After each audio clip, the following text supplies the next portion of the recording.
Hi ಎಲ್ರಿಗೂ ನಮಸ್ಕಾರ, welcome back. ಹೇಗಿದ್ದೀರಾ ಎಲ್ಲರೂ? ಚೆನ್ನಾಗಿದ್ದೀರಾ ಅಂತ ಭಾವಿಸ್ತಾ ಇವತ್ತಿನ ವ್ಲಾಗ್ನ ಸ್ಟಾರ್ಟ್ ಮಾಡೋಣ. ಇವತ್ತು ಬೆಳಗ್ಗೆನೇ ವ್ಲಾಗ್ನ ಸ್ಟಾರ್ಟ್ ಮಾಡಿದೆ. ಈ ಒಂದು ವಿಡಿಯೋನ ನಾನು ಸಾಕಷ್ಟು ದಿನಗಳಿಂದ ಮಾಡಬೇಕು ಅಂತ ಅಂದ್ಕೊಂಡಿದ್ದೆ. ಅಂದರೆ ನಾನು ಯೂಟ್ಯೂಬ್ ಸ್ಟಾರ್ಟ್ ಮಾಡಿ ಇಷ್ಟು ವರ್ಷಗಳಲ್ಲಿ ಯಾವತ್ತಾದರೂ ಒಂದಿನ ಮಾಡಬೇಕು ಅಂತ ಅಂದ್ಕೊಳ್ತಾ ಇದ್ದೆ. ಇವತ್ತು ಅದಕ್ಕೆ ದಿನ ಬಂದಿದೆ. ಇವತ್ತು ನಾನು ಮಾತಾಡ್ತಾ ಇರುವಂಥ ವಿಷಯ ಬಂದ್ಬಿಟ್ಟು ಹೆಣ್ಣು ಮಕ್ಕಳ ಮುಟ್ಟಿನ ಸಂದರ್ಭದ ಬಗ್ಗೆ. ಸಾಕಷ್ಟು ಅಂತೆ-ಕಂತೆಗಳಿಗೆ ಒಂದಷ್ಟು ಬೆಳಕನ್ನು ಚೆಲ್ಲೋಣ, ಹಾಗೆಯೇ ಒಂದಷ್ಟು ರೆಮಿಡೀಸ್, ಹಾಗೆಯೇ ನಾನು ಏನೋ ಒಂದು ಸ್ವಲ್ಪ ಯೋಗ ಕಲ್ತಿರೋದ್ರಿಂದ ಅದರಲ್ಲಿ ದಿನಗಳಲ್ಲಿ ಪೇಯ್ನ ಕಡಿಮೆ ಮಾಡೋದಕ್ಕೆ ಒಂದಷ್ಟು ಸುಲಭವಾದ ಯೋಗಗಳನ್ನು ಕೂಡ ಇವತ್ತಿನ ವ್ಲಾಗಲ್ಲಿ ನಿಮ್ಮ ಜೊತೆ ಶೇರ್ ಮಾಡ್ಕೊಳ್ತಾ ಇದ್ದೀನಿ. ಮೊದಲನೇದಾಗಿ ನಾನಿಲ್ಲಿ ಮೆಂತ್ಯದ ನೀರನ್ನು ರೆಸಿಪಿನ ಶೇರ್ ಮಾಡ್ತಾ ಇದ್ದೀನಿ. ಈ ಒಂದು ಮೆಂತ್ಯದ ನೀರನ್ನು ನಾವು ಮುಟ್ಟಿನ ಸಂದರ್ಭದಲ್ಲಿ ಕುಡಿಯೋದ್ರಿಂದ ನಮ್ಮ ಬಾಡಿಗೆ ತುಂಬಾ ಒಳ್ಳೆಯದು. ಹಾರ್ಮೋನಲ್ ಇಂಬ್ಯಾಲೆನ್ಸ್ ಏನಾಗಿರುತ್ತೆ ಅದನ್ನು ಬ್ಯಾಲೆನ್ಸ್ ಮಾಡುತ್ತೆ. ಹಾಗೆಯೇ ಸಾಕಷ್ಟು ಪೇಯ್ನ್ ಇರುತ್ತೆ, ಕೆಲವರಿಗೆ ಪೀರಿಯಡ್ಸ್ ಕ್ರ್ಯಾಂಪ್ಸ್ ಇರುತ್ತೆ, ಅದಕ್ಕೆ ಕೂಡ ತುಂಬಾ ಒಳ್ಳೆಯದು. ಈಗ ನಾನಿಲ್ಲಿ 1.5 ಲೋಟದಷ್ಟು ನೀರಿಗೆ 1 ಚಮಚದಷ್ಟು ಮೆಂತ್ಯ, ಹಾಗೆಯೇ ಒಂದು ಸ್ವಲ್ಪ ಶುಂಠಿ, ಒಂಚೂರು ಬೆಲ್ಲ, ರುಚಿಗೆ ತಕ್ಕಷ್ಟು ಬೆಲ್ಲನ ಹಾಕಿ ಅದು ಸ್ವಲ್ಪ ಕುದಿಬೇಕು, ಚೆನ್ನಾಗಿ ಕುದಿಬೇಕು. ಒಂದು ಸ್ವಲ್ಪ ನೀರು ಕಡಿಮೆ ಆಗೋವಷ್ಟು, ಈ ರೀತಿ ಬಣ್ಣ ಬರೋವಷ್ಟು ಕುದಿಸಿ ಆ ನೀರನ್ನ ಕುಡಿಬೇಕು. ಈ ನೀರನ್ನ ಸಾಮಾನ್ಯವಾಗಿ ಎಲ್ಲರೂ ಕುಡಿಬೋದು, ಆದರೆ ಸಾಕಷ್ಟು ಹೆಲ್ತ್ ಇಶ್ಯೂಸ್ ಇರೋರು, ಹಾಗೆಯೇ ಶುಗರ್ ಇರೋರು, ಇವರು ಡಾಕ್ಟರ್ನ ಕನ್ಸಲ್ಟ್ ಮಾಡಿ ಕುಡಿದ್ರೆ ಒಳ್ಳೆಯದು. ಈಗ ನಾರ್ಮಲ್ ಆಗಿ ಇರುವಂಥವ್ರು ಇದನ್ನು ಸೇವಿಸ್ಬೋದಾಗಿದೆ. ಇನ್ನು ಮುಟ್ಟಿನ ಸಂದರ್ಭದಲ್ಲಿ ಸಾಕಷ್ಟು ಅಂತೆ-ಕಂತೆಗಳು ಅಂತ ಅಂದರೆ ಅವರು ಅಪವಿತ್ರರು, ದೂರ ಇರಬೇಕು, ಅವರು ಪೀರಿಯಡ್ಸ್ ಆದಾಗ ಏನೂ ಮಾಡಬಾರ್ದು, ಏನೂ ಮುಟ್ಟಬಾರ್ದು, ಅಂದರೆ ಅವರು ಅಪವಿತ್ರರು ಅನ್ನೋ ಕಾರಣಕ್ಕೆ ಏನೂ ಮುಟ್ಟಬಾರ್ದು, ದೇವಸ್ಥಾನಕ್ಕೆ ಹೋಗಬಾರ್ದು, ಈ ರೀತಿಯಾದಂಥ ಒಂದಷ್ಟು ಇತ್ತೀಚಿನ ದಿನಗಳಲ್ಲಿ ಬಂದಿರೋವಂಥ ಅಂತೆ-ಕಂತೆಗಳು ಇದೆಲ್ಲ. ಆಗಿನ ಕಾಲದಲ್ಲಿ ಯಾಕೆ ದೇವಸ್ಥಾನಕ್ಕೆ ಹೋಗಬಾರ್ದು, ಯಾಕೆ ಯಾವ ಕೆಲಸನೂ ಮಾಡಬಾರ್ದು ಅಂತ ಹೇಳ್ತಾ ಇದ್ರು ಅಂದರೆ, ಅವರಿಗೆ ರಜೆ ಬೇಕು ಹೆಣ್ಮಕ್ಳಿಗೆ. ಆ ಸಂದರ್ಭದಲ್ಲಿ ಅವರು ಸುಸ್ತಾಗಿರ್ತಾರೆ, ಅವರ ದೇಹದಲ್ಲಿ ಹಾಗೆಯೇ ಅವ್ರಿಗೆ ಮೆಂಟಲಿ ಕೂಡ ತುಂಬ ಸ್ಟ್ರೆಸ್ ಆಗಿರುತ್ತೆ. ಹಾಗಾಗಿ ಅವ್ರಿಗೆ ರೆಸ್ಟ್ ಬೇಕು ಅನ್ನೋ ಕಾರಣಕ್ಕೆ ಅವ್ರನ್ನ ಎಲ್ಲ ಕೆಲಸದಿಂದ ದೂರ ಇಡ್ತಾಯಿದ್ರು. ಹಾಗೆಯೇ ದೇವಸ್ಥಾನದಲ್ಲಿ ಯಾಕೆ ಹೋಗಬಾರ್ದು ಅಂದರೆ, ದೇವಸ್ಥಾನದಲ್ಲಿ ಸಾಕಷ್ಟು ಪಾಸಿಟಿವ್ ಎನರ್ಜಿ ಇರುತ್ತೆ, ಅದನ್ನು ಸಸ್ಟೈನ್ ಮಾಡ್ಕೊಳ್ಳೋ ಅಷ್ಟು ಕೆಪಾಸಿಟಿ ನಮ್ಮ ಬಾಡಿನಲ್ಲಿ ಆ ಸಂದರ್ಭದಲ್ಲಿ ಇರೋದಿಲ್ಲ ಮುಟ್ಟಿನ ಸಂದರ್ಭದಲ್ಲಿ. ಹಾಗಾಗಿ ದೇವಸ್ಥಾನಕ್ಕೆ ಹೋಗಬಾರ್ದು ಅಂತ ಹೇಳ್ತಾಯಿದ್ರು. ಹಾಗೆಯೇ ಈಗಿನ ಥರ ದೇವಸ್ಥಾನ ನಮಗೆ ಸುಲಭವಾಗಿ ಸಿಗೋ ಥರ ಇರಲಿಲ್ಲ. ಆವಾಗ ಬೆಟ್ಟ ಗುಡ್ಡಗಳ ಮೇಲೆ ಇತ್ತು, ಸಾಕಷ್ಟು ದೂರ ನಡಿಬೇಕಾಗಿತ್ತು, ವೆಹಿಕಲ್ಸ್ ಫೆಸಿಲಿಟಿ ಎಲ್ಲ ಇರಲಿಲ್ಲ. ಹಾಗಾಗಿ ಮುಟ್ಟಿನ ಸಂದರ್ಭದಲ್ಲಿ ಹೋಗಬಾರ್ದು ಅಂತ ಮಾಡಿರೋ ಅಂಥದ್ದನ್ನು ಇತ್ತೀಚಿನ ದಿನಗಳಲ್ಲಿ ಅಪವಿತ್ರರು ಅನ್ನುವಂಥ ಒಂದು ಹಣೆಪಟ್ಟಿಯನ್ನು ಕಟ್ಟಿ ಈ ರೀತಿಯಾಗಿ ಮಾತಾಡುವಂಥದ್ದು ತಪ್ಪು ಅಂತ ನನಗನ್ಸುತ್ತೆ. ಆ ದಿನಗಳಲ್ಲಿ ವಿಶೇಷವಾದ ಕೇರ್ ತೊಗೋಬೇಕು, ಅವ್ರನ್ನ ಸ್ಪೆಷಲಾಗಿ ಟ್ರೀಟ್ ಮಾಡಬೇಕು, ತುಂಬ ತಾಳ್ಮೆಯಿಂದ ಅವ್ರನ್ನ ನೋಡ್ಕೋಬೇಕು, ಚೆನ್ನಾಗಿ ನೋಡ್ಕೋಬೇಕು, ಒಳ್ಳೆ ಪಾಸಿಟಿವ್ ವೈಬ್ಸ್ನ ಅವ್ರಿಗೆ ಕೊಡಬೇಕು ನಾವು. ಆವಾಗ ಅವರು ಆ ಒಂದು ಕ್ರ್ಯಾಂಪಿಂದ ಆಗಿರ್ಬೋದು, ಪೀರಿಯಡ್ಸ್ ಕ್ರ್ಯಾಂಪಿಂದ ಆಗಿರ್ಬೋದು, ಅವರ ಮೆಂಟಲ್ ಸ್ಟ್ರೆಸ್ಸಿಂದ ಆಗಿರ್ಬೋದು, ಅದರಿಂದ ಆರಾಮವಾಗಿ ಹೊರಗಡೆ ಬರ್ತಾರೆ. ಅವರ ಲೈಫ್ ಕೂಡ ತುಂಬ ಈಸಿ ಅಂತ ಅನಿಸುತ್ತೆ. ಇಲ್ಲಾಂದರೆ ಅಯ್ಯೋ ಹೆಣ್ಮಕ್ಳಾಗಿ ಯಾಕೆ ಹುಟ್ಟಿದ್ವಿ ಅನ್ನೋ ಮಟ್ಟಿಗೆ ಅನಿಸುತ್ತೆ ಕೆಲವೊಂದು ಹೆಣ್ಮಕ್ಳಿಗೆ. ಆ ಒಂದು ಸಂದರ್ಭದಲ್ಲಿ ಅವ್ರು ಅನುಭವಿಸೋ ನೋವಿಗೆ ಅದೇ ಜೊತೆಯಾಗಿ ಮನೆಯವರೆಲ್ಲ ನಿಂತಾಗ, ಸಪೋರ್ಟಿವ್ ಆಗಿ ನಿಂತಾಗ ತುಂಬಾ ಖುಷಿಯಾಗತ್ತೆ ಅಲ್ವಾ? ಹಾಗಾಗಿ ನಾನು ಕೂಡ ಹೇಳೋ ಅಂಥದ್ದು ಅದೇ, ನಿಮ್ಮ ಮನೆಯ ಹೆಣ್ಮಕ್ಳಿಗೆ ಸಾಕಷ್ಟು ಕಂಫರ್ಟ್ನ ಕೊಡಿ, ಒಳ್ಳೆ ಖುಷಿಯ ವಾತಾವರಣನ ಇಟ್ಕೊಳ್ಳಿ. ಆ ಸಂದರ್ಭದಲ್ಲಿ ದೂರ ತಳ್ಳುವಂಥದ್ದು ಅಥವಾ ಅವ್ರನ್ನ ಏನೋ ಒಂದು ನಿಕೃಷ್ಟವಾಗಿ ನೋಡೋ ಅಂಥದ್ದು ಈ ರೀತಿ ಎಲ್ಲ ಮಾಡಬೇಡಿ. ಅದೇನೋ ದೊಡ್ಡ ಅಪರಾಧ ಅಲ್ಲ, ಅವರು ಮಾಡ್ಕೊಂಡಿರೋದಲ್ಲ, ಅದು ನ್ಯಾಚುರಲ್ ಆಗಿ ಬಂದಿರೋ ಅಂಥದ್ದು ಹೆಣ್ಮಕ್ಳಿಗೆ. ಹಾಗಾಗಿ ಅವ್ರನ್ನ ಸಾಕಷ್ಟು ಪ್ರೀತಿಯಿಂದ ಆರೈಕೆ ಮಾಡಿ ಚೆನ್ನಾಗಿ ನೋಡ್ಕೊಳ್ಳಿ ಎಲ್ಲರೂ ಅಂತ ನಾನು ಈ ಸಂದರ್ಭದಲ್ಲಿ ಹೇಳ್ತೀನಿ. ಎಲ್ಲರೂ ಹಾಗೆ ಇರೋದಿಲ್ಲ, ಕೆಲವರು ಆ ರೀತಿ ಇರ್ತಾರೆ. ಹಾಗಾಗಿ ಕೆಲವ್ರಿಗೆ ಹೇಳ್ತಾ ಇರೋವಂಥದ್ದು ಚೆನ್ನಾಗಿ ಖುಷಿಯಿಂದ ಕಂಫರ್ಟಾಗಿ ನೋಡ್ಕೊಳ್ಳಿ. ಇವಾಗ ಇವತ್ತು ಮೆಂತ್ಯ ಸೊಪ್ಪಿನ ಪಲಾವ್ ಮಾಡೋಣ ಅಂತ ಮಾಡ್ತಾಯಿದ್ದೀನಿ. ಅದರದ್ದು ಸಿಂಪಲಾಗಿ ಕ್ವಿಕ್ಕಾಗಿ ರೆಸಿಪಿ ಕೂಡ ಶೇರ್ ಮಾಡ್ತಾ ಇದ್ದೀನಿ. ಮೊದಲನೇದಾಗಿ ನಾನಿಲ್ಲಿ ಈರುಳ್ಳಿ, ಬೆಳ್ಳುಳ್ಳಿ, ಹಸಿ ಶುಂಠಿ, ಕೊತ್ತಂಬರಿ ಸೊಪ್ಪು, ಚಕ್ಕೆ, ಲವಂಗ, ಹಾಗೆಯೇ ಹಸಿಮೆಣಸಿನ್ಕಾಯಿನ ಮಿಕ್ಸಿ ಜಾರ್ಗೆ ಹಾಕ್ಕೊಂಡು ರುಬ್ಕೊಳ್ತಾ ಇದ್ದೀನಿ ಮಸಾಲೆ. ಹಾಗೆಯೇ ಈ ಕಡೆ ಒಂದು ಈರುಳ್ಳಿ ಸಣ್ಣದಾಗಿ ಕಟ್ ಮಾಡಿ ಇಟ್ಕೊಂಡಿದ್ದೀನಿ. ಮಸಾಲೆ ಐಟಮ್ಸ್ ಏನೇನು ಪಲಾವ್ಗೆ ಹಾಕ್ತೀವಿ ಅದನ್ನೆಲ್ಲ ತೊಗೊಂಡಿದ್ದೀನಿ. ಹಾಗೆಯೇ ಒಂದು ಟೊಮ್ಯಾಟೊ, ಸ್ವಲ್ಪ ಮೆಂತ್ಯ ಸೊಪ್ಪು, ಒಂದು ಅರ್ಧ ಕಟ್ಟಷ್ಟು ಮೆಂತ್ಯ ಸೊಪ್ಪನ್ನ ಕೂಡ ತೊಗೊಂಡಿದ್ದೀನಿ. ಈ ಕಡೆ 1 ಹೋಳು ಕಾಯಿನ ರುಬ್ಕೊಂಡು ಅದರದ್ದು ಹಾಲನ್ನ ತಗೊಳ್ತಾ ಇದ್ದೀನಿ. ಕಾಯಿ ಹಾಲು ಹಾಕಿದ್ರೆ ಟೇಸ್ಟ್ ಇರುತ್ತೆ. ಹಾಗಾಗಿ ಕಾಯಿ ಹಾಲನ್ನ ತೊಗೊಳ್ತಾ ಇದ್ದೀನಿ. ತುಂಬಾ ರುಚಿಯಾಗಿರುತ್ತೆ ಮೆಂತ್ಯ ಪಲಾವು. ನಾನು ಮೆಂತ್ಯ ಸೊಪ್ಪು ತಂದಾಗೆಲ್ಲ ಮಾಡ್ತಾ ಇರ್ತೀನಿ.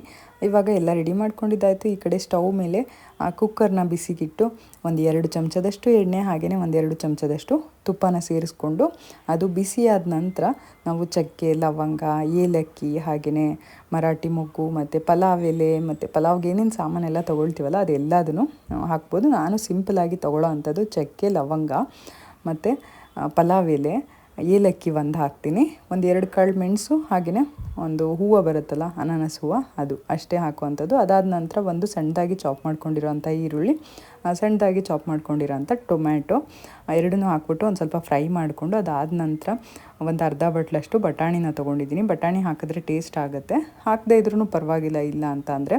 ಅದಾದ ನಂತರ ಒಂದು ಅರ್ಧ ಕಟ್ಟಷ್ಟು ಮೆಂತ್ಯ ಸೊಪ್ಪನ್ನ ಚೆನ್ನಾಗಿ ತೊಳೆದು ಸಣ್ಣದಾಗಿ ಕಟ್ ಮಾಡಿ ಇಟ್ಕೊಂಡಿರೋ ಅಂಥದ್ದನ್ನು ಸೇರಿಸ್ಕೊಳ್ತಾ ಇದ್ದೀನಿ. ನಂತರ ನಾನಿಲ್ಲಿ ಒಂದು ಚಿಟಿಕೆಯಷ್ಟು ಅರಿಶಿಣ ಹಾಗೆಯೇ ಸ್ವಲ್ಪ ಉಪ್ಪನ್ನ ಸೇರಿಸ್ಕೊಂಡು ಮೆಂತ್ಯ ಸೊಪ್ಪು ಚೆನ್ನಾಗಿ ಹಸಿ ವಾಸನೆ ಅಥವಾ ಕಹಿ ಏನಿರುತ್ತೆ ಅದು ಒಂಚೂರು ಹೋಗೋವರೆಗೂ ಬಾಡಿಸ್ಕೋಬೇಕು.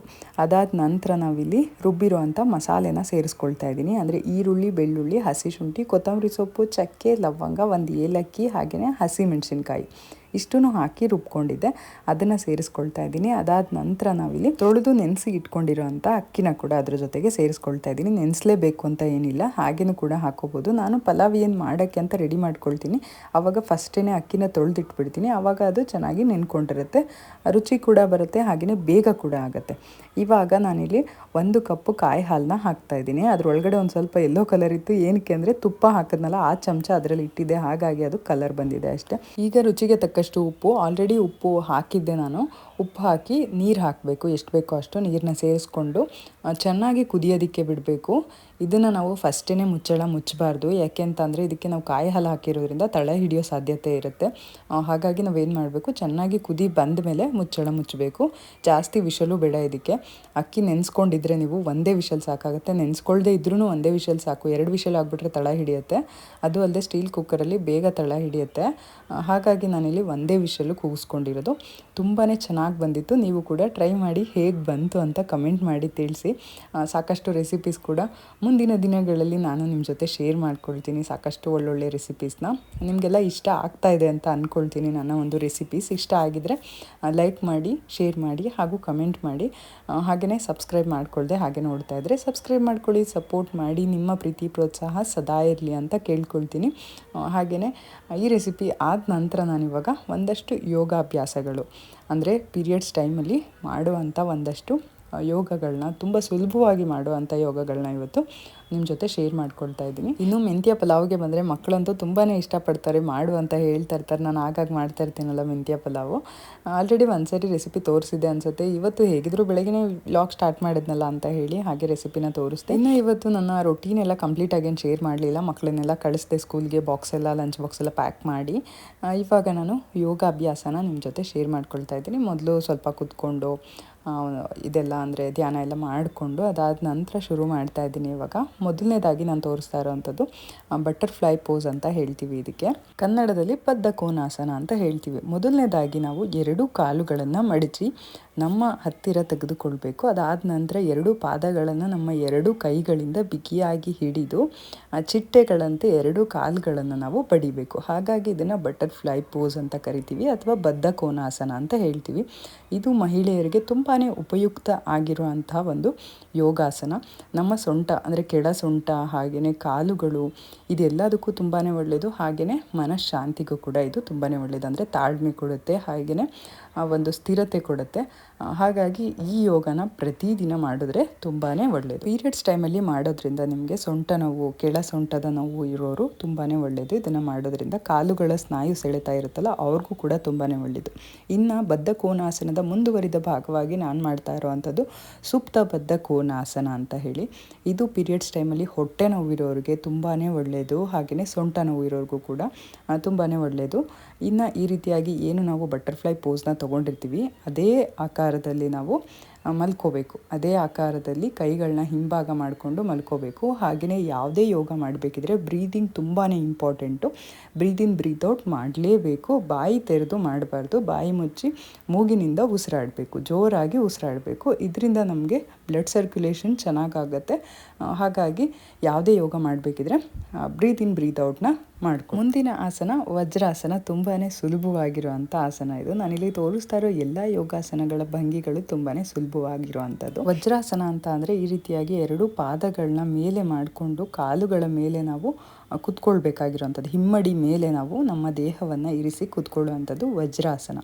ಇದರಿಂದ ನಮಗೆ ಕಾನ್ಸ್ಟಿಪೇಷನ್ ಪ್ರಾಬ್ಲಮ್ ಆಗಿರ್ಬೋದು, ಡೈಜೆಷನ್ ಪ್ರಾಬ್ಲಮ್ ಆಗಿರ್ಬೋದು, ಹಾಗೆಯೇ ನಮ್ಮ ಹೊಟ್ಟೆಗೆ ಸಂಬಂಧಿಸಿದಂಥ ಸಾಕಷ್ಟು ಕಾಯಿಲೆಗಳಿಗೆ ಇದು ಬೆನಿಫಿಟ್ ಆಗುತ್ತೆ. ಇದಾದ ನಂತರ ನಾನು ಮಾಡ್ತಾ ಇರುವಂಥದ್ದು ಬಾಲಾಸನ.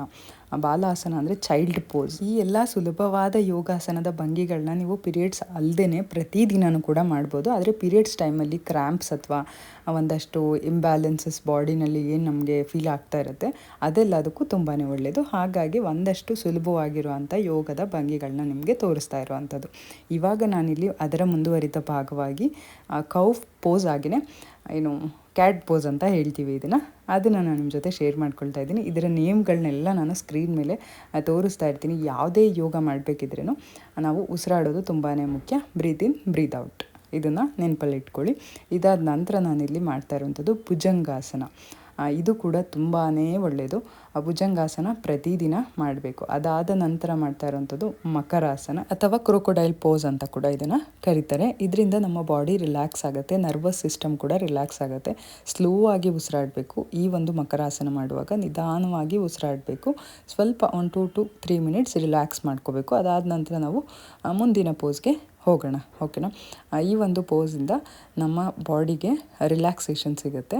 ಹಾಗಾಗಿ ಇದನ್ನು ಮಾಡಿದೆ. ಅದಾದ ನಂತರ ಮತ್ತೆ ಬ್ಯಾಕ್ ಟು ನಾನು ಎಲ್ಲ ಆಸನಗಳನ್ನ ಮುಗಿಸ್ಕೊಳ್ತಾ ಅಂದರೆ ವಜ್ರಾಸನಕ್ಕೆ ಬರ್ತೀನಿ. ನಾನು ಏನೇನು ಆಸನಗಳನ್ನ ಮಾಡಿಕೊಂಡು ನಾವು ಮಕರಾಸನಕ್ಕೆ ಹೋದ್ವಿ ಅದೇ ಆಸನಗಳನ್ನ ಕಂಟಿನ್ಯೂ ಮಾಡಿಕೊಂಡು ನಾನು ವಜ್ರಾಸನಕ್ಕೆ ವಾಪಸ್ ಬಂದಿದ್ದೀನಿ. ಅದಾದ ನಂತರ ನಾನಿಲ್ಲಿ ಶವಾಸನ ಕೊನೆಯದಾಗಿ ಮಾಡ್ತಾ ಇರುವಂಥದ್ದು ಶವಾಸನ. ಇದನ್ನು ನಾನಂತೂ ತುಂಬಾ ಎಂಜಾಯ್ ಮಾಡ್ತೀನಿ. ಶವಾಸನ ನನಗೆ ತುಂಬಾ ಇಷ್ಟ. ಯಾಕೆಂದರೆ ಈ ಒಂದು ಸಂದರ್ಭದಲ್ಲಿ ಸಾಕಷ್ಟು ಬ್ರೀದ್ ಇನ್ ಬ್ರೀದ್ ಔಟ್ ಮಾಡಬೇಕು ಅಂತ ಅಂದರೆ ಉಸಿರಾಡಬೇಕು. ಉಸಿರಾಡೋ ಟೈಮಲ್ಲಿ ಉಸಿರನ್ನ ನಾವು ಎಳ್ಕೊಳ್ಳೋ ಅಂಥ ಸಂದರ್ಭದಲ್ಲಿ ಒಳ್ಳೊಳ್ಳೆ ವಿಷಯಗಳನ್ನ ನಮ್ಮ ದೇಹಕ್ಕೆ ತೊಗೋಬೇಕು, ಹಾಗೆಯೇ ನಮ್ಮ ಮೈಂಡ್ಗೆ ತೊಗೋಬೇಕು. ನಾವು ಉಸಿರನ್ನ ವಾಪಸ್ ಬಿಡೋ ಅಂಥ ಸಂದರ್ಭದಲ್ಲಿ ಹೊರಗೆ ನಮ್ಮಲ್ಲಿರುವಂಥ ನೆಗೆಟಿವ್ಸ್, ಕೆಟ್ಟ ಥಾಟ್ಸ್ ಆಗಿರ್ಬೋದು, ಬೇಡದೇ ಇರೋ ವಿಷಯಗಳು, ನಮಗೆ ಬೇಡದೇ ಇರೋ ವಿಷಯಗಳನ್ನ ನಮ್ಮೊಳಗೆ ಇಟ್ಕೊಂಡಿರ್ತೀವಲ್ಲ ಅದನ್ನೆಲ್ಲ ಬಿಡ್ತಾ ಹೋಗಬೇಕು. ಶವಾಸನವನ್ನು ಮುಗಿಸಿ ಎದ್ದಾಗ ನಮಗೆ ಕೊಡೋ ಅಂಥ ಫೀಲ್ ಇದೆಯಲ್ಲ ಅದು ತುಂಬಾ ಚೆನ್ನಾಗಿರುತ್ತೆ. ಅದಾದ ನಂತರ ಇವತ್ತಿನ ಇಡೀ ದಿನ ಚೆನ್ನಾಗಿರಲಿ, ಎಲ್ಲರಿಗೂ ಪಾಸಿಟಿವ್ ಆಗಿರಲಿ, ಒಳ್ಳೆ ವಿಷಯಗಳು ನಡೀಲಿ ಅಂತ ಹೇಳ್ತಾ ಎಲ್ಲರಿಗೂ ಒಳ್ಳೆ ದಿನ ಆಗಿರಲಿ ಅಂತ ಹೇಳ್ತಾ ಇವತ್ತಿನ ಯೋಗಾಭ್ಯಾಸ ಸಿಂಪಲ್ ಆಗಿರುವಂಥ ಒಂದಷ್ಟು ಯೋಗಾಸನಗಳನ್ನ ನಿಮ್ಮ ಜೊತೆ ಶೇರ್ ಮಾಡ್ಕೊಂಡಿದ್ದೀನಿ. ನಿಮ್ಮೆಲ್ಲರಿಗೂ ಈ ಒಂದು ಯೋಗಾಭ್ಯಾಸದ ವಿಡಿಯೋ ಇಷ್ಟ ಆಗಿದ್ದರೆ ಖಂಡಿತ ಲೈಕ್ ಮಾಡಿ, ಶೇರ್ ಮಾಡಿ ಹಾಗೂ ಕಮೆಂಟ್ ಮಾಡಿ. ಹಾಗೆಯೇ ಸಬ್ಸ್ಕ್ರೈಬ್ ಮಾಡ್ಕೊಂಡಿಲ್ಲ ಅಂದರೆ ಸಬ್ಸ್ಕ್ರೈಬ್ ಮಾಡ್ಕೊಂಡು ನೋಡಿ, ಸಪೋರ್ಟ್ ಮಾಡಿ. ನಿಮ್ಮ ಪ್ರೀತಿ ಪ್ರೋತ್ಸಾಹ ಸದಾ ಇರಲಿ ಅಂತ ಕೇಳ್ಕೊಳ್ತೀನಿ. ಹಾಗೆಯೇ ಸ್ವಲ್ಪ ಸ್ನಾನ ಎಲ್ಲ ಮಾಡಿಕೊಂಡು ರೆಡಿ ಆಗಿದ್ದೀನಿ. ಇವಾಗ ಮಕ್ಕಳನ್ನ ಕೂಡ ಕರ್ಕೊಂಡು ಬರಬೇಕು. ಅದಕ್ಕೆ ಮುಂಚೆ ಒಂದು ಸ್ವಲ್ಪ ಟೈಮ್ ಇದೆ ಇನ್ನು. ಹಾಗಾಗಿ ಒಂದು ಸ್ವಲ್ಪ ಬಟ್ಟೆ ಎಲ್ಲ ತೊಳಿಯೋಕೆ ಹಾಕೋದು, ಎಲ್ಲ ಎತ್ತಿಡೋದು ಎಲ್ಲ ಮಾಡಬೇಕಾಗಿದೆ. ಅದನ್ನು ಕೂಡ ಮಾಡ್ಕೊಳ್ಳೋಣ. ನಿಮ್ಮೆಲ್ಲರಿಗೂ ಇವತ್ತಿನ ಒಂದು ರೆಸಿಪಿ ಆಗಿರ್ಬೋದು ಅಥವಾ ಸಿಂಪಲ್ ಯೋಗ ಪೋಸಸ್ ಆಗಿರ್ಬೋದು ನಿಮ್ಗೆ ಏನಾದ್ರು ಇಷ್ಟ ಆಗಿದ್ರೆ ಲೈಕ್ ಮಾಡಿ, ಶೇರ್ ಮಾಡಿ ಹಾಗೂ ಕಮೆಂಟ್ ಮಾಡಿ. ಹಾಗೆಯೇ ಸಬ್ಸ್ಕ್ರೈಬ್ ಮಾಡ್ಕೊಂಡು ನೋಡಿ, ಸಪೋರ್ಟ್ ಮಾಡಿ. ಹಾಗೆಯೇ ಏನಾದ್ರು ತಪ್ಪು ಮಾತಾಡಿದ್ದಲ್ಲಿ ಅಥವಾ ಏನಾದ್ರು ತಪ್ಪಿದ್ದಲ್ಲಿ ಕ್ಷಮಿಸಿ. ನನಗೆ ಏನು ಗೊತ್ತು ಅದನ್ನು ನಾನು ಶೇರ್ ಮಾಡ್ಕೊಂಡಿದ್ದೀನಿ. ಇವಾಗ ಸ್ವಲ್ಪ ಬಟ್ಟೆಗಳೆಲ್ಲ ಬೇಗ ಹಾಕಿಬಿಟ್ಟು ಅದಾದ ನಂತರ ಒಂದು ಸ್ವಲ್ಪ ಪುಸ್ತಕ ಓದೋಣ ಅಂತ ಅಂದ್ಕೊಂಡಿದ್ದೀನಿ. ಒಂದು 2 ದಿನ ಆಗಿತ್ತು ಸ್ವಲ್ಪ ಬುಕ್ 1 ಪೇಜ್ ಓದೋದು ಇಲ್ಲ 2 ಪೇಜ್ ಓದೋದು ಆ ರೀತಿ ಆಗಿತ್ತು. ಇವತ್ತು ಒಂದು ಸ್ವಲ್ಪ ಜಾಸ್ತಿ ಓದೋಣ ಅಂತ ಅಂದ್ಕೊಂಡು ಕೂತ್ಕೊಂಡಿದ್ದೀನಿ. ಇನ್ನು ಇವತ್ತಿನ ದಿನ ಸ್ವಲ್ಪ ರೆಸ್ಟ್ ಮಾಡೋವಂಥ ದಿನ ಆಗಿರುತ್ತೆ ನನಗೆ. ಹಾಗೆಯೇ ಸಾಂಬಾರು ಕೂಡ ಅಷ್ಟೇ, ತುಂಬ ಸುಲಭವಾಗಿ ಮಾಡುವಂಥ ಸಾಂಬಾರುಗಳನ್ನ ಆಯ್ಕೆ ಮಾಡಿಕೊಂಡು ಮಾಡ್ತೀನಿ. ಸಾಂಬಾರು ಕೂಡ ರಾತ್ರಿ ಮಾಡಿದ್ದೆ ಆಲ್ರೆಡಿ, ಹಾಗಾಗಿ ಅದೇ ಇದೆ. ಇವಾಗೇನು ಮಾಡುವಂಥದ್ದಿಲ್ಲ. ಅನ್ನ ಮುದ್ದೆ ಹಾಗೆಯೇ ಸೈಡ್ ಡಿಶ್ ಮಾಡಿಕೊಂಡ್ರೆ ಆಯಿತು ಅಷ್ಟೇ. ನಾನು ಇದರಲ್ಲಿ ಹೆಚ್ಚಾಗಿ ಏನು ಇನ್ಕ್ಲೂಡ್ ಮಾಡೋದಕ್ಕೆ ಹೋಗಲಿಲ್ಲ. ಏನು ಬೇಕೋ ಆ ಒಂದು ನಾನು ವಿಡಿಯೋದ ಟೈಟಲ್ ಏನು ಹಾಕಿದ್ದೀನಿ ಅದಕ್ಕೆ ಏನು ಬೇಕೋ ಅದನ್ನು ಮಾತ್ರ ಅದ್ರ ಜೊತೆಗೆ ಒಂದು ರೆಸಿಪಿನ ಕೂಡ ಸೇರಿಸ್ಕೊಂಡು ಅದು ಕೂಡ ಇದಕ್ಕೆ ಉಪಯೋಗ ಆಗೋ ಅಂಥ ರೆಸಿಪಿನೇ. ಹಾಗಾಗಿ ಅದನ್ನು ಇನ್ಕ್ಲೂಡ್ ಮಾಡಿಕೊಂಡು ಈ ವಿಡಿಯೋನ ಒಂದು ಶಾರ್ಟ್ ಆ್ಯಂಡ್ ಸ್ವೀಟಾಗಿ ಮಾಡಿದ್ದೀನಿ ಅಂತ ಅಂದ್ಕೊಂಡಿದ್ದೀನಿ. ನಿಮಗೆಲ್ಲ ಈ ವಿಡಿಯೋ ಇಷ್ಟ ಆಗಿದೆ ಅಂತ ಕೂಡ ಭಾವಿಸ್ತೀನಿ. ಮತ್ತು ನಾನು ನಿಮಗೆ ಸಿಗ್ತೀನಿ ಇನ್ನೊಂದು ಹೊಸ ವಿಡಿಯೋ ಜೊತೆ. ಈ ವಿಡಿಯೋ ಇಷ್ಟ ಆಗಿದರೆ ಲೈಕ್, ಶೇರ್, ಕಮೆಂಟ್ ಹಾಗೆಯೇ ಸಬ್ಸ್ಕ್ರೈಬ್ ಮಾಡ್ಕೊಳ್ಳಿ. ನಿಮ್ಮ ಪ್ರೀತಿ ಪ್ರೋತ್ಸಾಹ ಸದಾ ಇರಲಿ ಅಂತ ಕೇಳ್ಕೊಳ್ತಾ ನಾನೇನು ಬರಲ್ಲ. Bye, see you, thank you for watching.